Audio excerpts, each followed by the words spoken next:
First up, 1 month in, the White House is leaking like a sieve, and that's gotten under the skin of President Donald Trump, who accused the media of sensationalizing the leaks. And some members of the press agree. In a surprise move, the president took questions yesterday. Not a surprise, he attacked the press. And the leaks are absolutely real. The news is fake because so much of the news is fake. Trump is referring to leaks about his pick for national security advisor. Michael Flynn forced to resign after what the administration is calling an erosion of trust. A scoop by the Washington Post reported that current and former U.S. officials said Flynn was deeply compromised by ties to Russia. The New York Times turned more leaks into a major scoop of its own. Intelligence sources tell the New York Times that some Trump campaign officials and other associates had repeated contact with Russian intelligence before the election. For a big chunk of the political press, the leaks were something to celebrate. The only reason we're finding out about it now is because a patriot did leak this to the Washington Post. But in some quarters, like Fox News, there was a lot more skepticism. This is the stuff police states do. Also skeptical, the Washington Free Beacon. And on the left, Glenn Greenwald, who sensed a double standard. So what Democrats seem to think is leaks under President Obama are evil, are criminal, and the whistleblowers should be thrown in jail. Leaks under President Trump, by contrast, are heroic and noble. Of course, President Trump seems conflicted, too. During the campaign, he was a WikiLeaks superfan. But now Trump has a different take.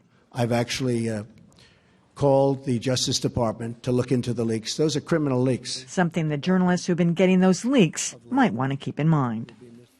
Well, first of all, I think, in all due respect to Glenn Greenwald and others, there's skepticism on both sides. And by the way, there was a rush to report WikiLeaks information back in the fall. All that stuff about Hillary Clinton's emails and phone calls, that was, John Podesta, that was all picked up by the mainstream press with no reservation. We talked about that. We said, shouldn't you consider the source? They weren't considering the source then. They're not considering the source now. So I understand that there's a different point of view on this, but I think basically the media, for the most part, has treated all leaks equally.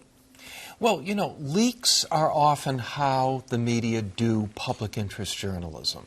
And it's not a pretty process because, in fact, the leaking is illegal.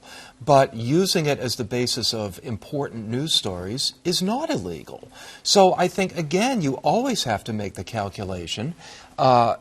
Are these leaks in the public interest or not before you go ahead and decide whether to report it or not? President Obama railed against leaks for years and tried to prosecute some of the leakers and did go after some of the leakers. If something really does endanger national security, then you do have a problem. But the fact is, leaks are the mother's milk of investigative journalism. Look, and I think there are times when I've been working on stories in the past and there is a bit of information that came through leaks, and then there's pushback behind the scenes that, we feel that this could endanger someone's life. And these are things that you have to consider. And there have been times when I did not go with a leak because I was concerned about the ramifications, not just in sort of general ramifications, but could someone, in fact, be endangered by releasing this information? And so I think you have to, there's not sort of a blanket rule that you can have on this. I think you have to, first of all, weigh it and say, yes, is it in the public interest for this information to get out there? And secondly, are we causing further harm to someone by releasing this information? It should not be taken lightly. Well, the president was going after these leaks specifically because they were criminal leaks, as he put it, because they involved classified material. And then he differentiated at the press conference that the WikiLeaks were not classified information. Now, of course, we don't know that. The Secretary of State may have had some classified things disclosed in there, too. But the truth is, leaks come in all kinds of stories, not just political stories and business stories. You get some of your best information from what one company says about another, and you always have to consider how it's going to be used. But it's such a natural part of the water that we swim in as journalists that to have this, to have it attacked as though everything we're doing is wrong is a very peculiar thing. Well, let me just quote Laura Ingraham there, who said this is like a police state. A police state? Yes, it is. In the White House. Because they're trying to shut down every avenue of communication. You know, reporters are trying to find out what is going on. Basic information that should not have to be leaked. By the way, the leaks come from your people, okay?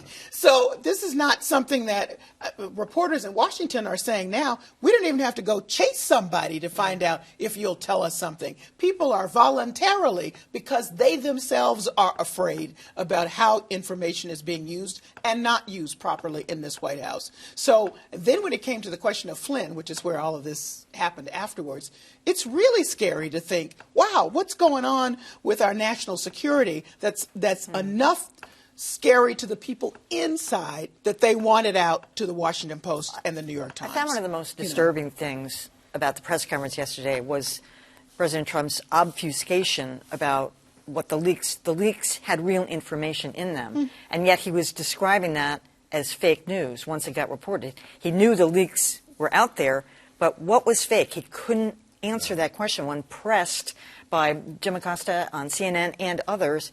And the obfuscation worked. I saw a number of people later at night, I was watching CNN, some other stations, they all, it was all fake. And it was completely contradictory. I mean, it's fake news, and yet it's real leaks. So, I mean, how do you have the based two? on the real leaks, by the way. So how can it be fake? Yeah, which was real information. But it's brilliant, though, right? It what is. you do is you tag something in a certain way, and it doesn't really matter what the reality is. As long as you tag it, that your core supporters will always believe that you're right. And so, you know, fake news is such an easy thing now to just throw It is, around. yeah. I haven't heard it this many times in my entire life, I you know. know, as we have in the last few weeks. And I think from at least their standpoint, it's brilliant. You can shift the attention away from some other more pressing, important matters that people should be looking into by just labeling fake news, making that be the story.